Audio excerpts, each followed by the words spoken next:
আসসালামু আলাইকুম ওয়া রাহমাতুল্লাহি ওয়া বারাকাতুহু ইন্নাল হামদালিল্লাহ ওয়াস সালাতু ওয়াস সালামু আলা রাসূলিল্লাহ ওয়া আলা আলিহি ওয়া আসহাবিহি আজমাইন আম্মা বাদ। সম্মানিত দ্বীনী ভাই বোনেরা, আমরা জান্নাতের মর্যাদা সম্পর্কিত আরেকটি হাদিস নিয়ে উপস্থিত। আবু হুরায়রা রাদিয়াল্লাহু আনহু থেকে বর্ণিত, তিনি বলেন, রাসূল সাল্লাল্লাহু আলাইহি ওয়াসাল্লাম বলেন, যে ব্যক্তি আল্লাহ ও তার রাসূলের প্রতি ঈমান আনলো, সালাত কায়েম করলো ও রমজানের সিয়াম পালন করলো, আল্লাহ তাকে অবশ্যই জান্নাতে প্রবেশ করাবেন, চাহে সে আল্লাহর পথে জিহাদ করুক বা তার জন্মভূমিতে বসে থাকুক। তাহলে কেউ যদি রমজান মাসে সিয়াম পালন করে এবং সালাত কায়েম করে, তাহলে আল্লাহ তাআলা তাদেরকে জান্নাতে প্রবেশ করাবেন।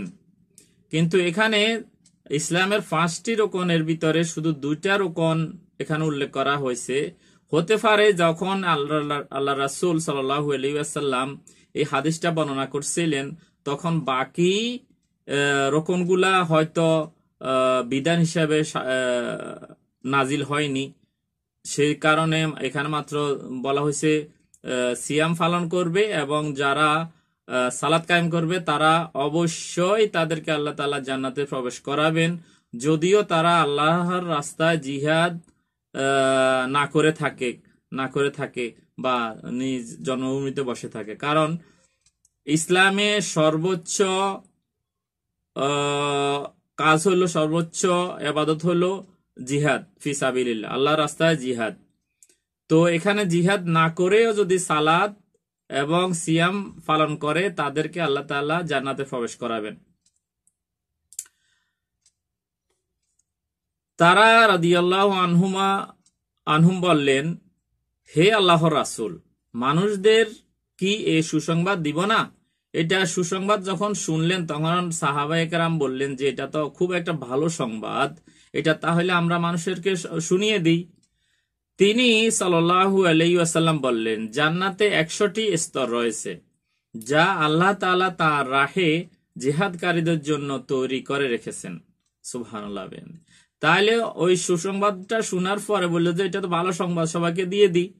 তখন রাসূল সাল্লাল্লাহু আলাইহি ওয়াসাল্লাম বললেন, জান্নাতের 100টি স্তর রয়েছে। এই 100টি স্তর আল্লাহ তাআলা আল্লাহর রাস্তায় জিহাদকারীদের জন্য প্রস্তুত করে রেখেছেন।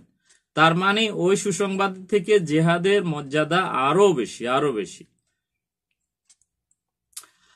প্রতি 2টি স্তরের মাঝে দূরত্ব আসমান জমিনের দূরত্বের সমান। আমাদের যে আসমান এবং জমিনের মধ্যবর্তী যে দূরত্ব, এটা হলো একটা জান্নাত থেকে আরেকটা জান্নাতের দূরত্ব, এরকম স্তর।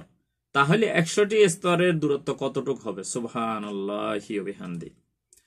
অতএব যখন তোমরা আল্লাহর নিকট জান্নাত চাইবে, তখন জান্নাতুল ফেরদাউস চাইবে, কারণ উহা জান্নাতের মধ্যস্থান এবং সর্বোচ্চ, আর আমি তার উপরে রহমানের আরশ দেখেছি। তাহলে এখান থেকে আরেকটি বিষয় আমরা জানলাম যে আল্লাহ তাআলার আরশ হলো জান্নাতুল ফেরদাউসের উপরে, আর জান্নাতুল ফেরদাউস হলো জান্নাতের মধ্যে মধ্যস্থান। আর এই জান্নাতুল ফেরদাউসের উপরে কিন্তু আল্লাহ তাআলার আরশ রয়েছে। সেখান থেকে জান্নাতের নহর সমূহ প্রবাহিত, নহর অর্থাৎ নদী সমূহ প্রবাহিত হয় জান্নাতুল ফেরদাউস থেকে। জান্নাতের যতগুলা নদী আছে, ঝর্ণা আছে, সেগুলা, এই নদীগুলা সেখান থেকে প্রবাহিত হয়। তাহলে সেটা জান্নাতের ভিতরে সবচেয়ে মর্যাদাপূর্ণ জান্নাত হলো জান্নাতুল ফেরদাউস। আল্লাহ তাআলা ওই জন্য রাসূল সাল্লাল্লাহু আলাইহি ওয়াসাল্লাম আমাদেরকে বলছে, তোমরা তো জান্নাত চাইবেই, কিন্তু যখন চাইবে তখন জান্নাতুল ফেরদাউস চাইবে, যেন সর্বোচ্চটা তোমরা পেতে পারো। আল্লাহ তাআলা যেন আমাদেরকে জান্নাতুল ফেরদাউস দান করেন। আমিন। আসসালামু আলাইকুম ওয়া রাহমাতুল্লাহি ওয়া বারাকাতুহু।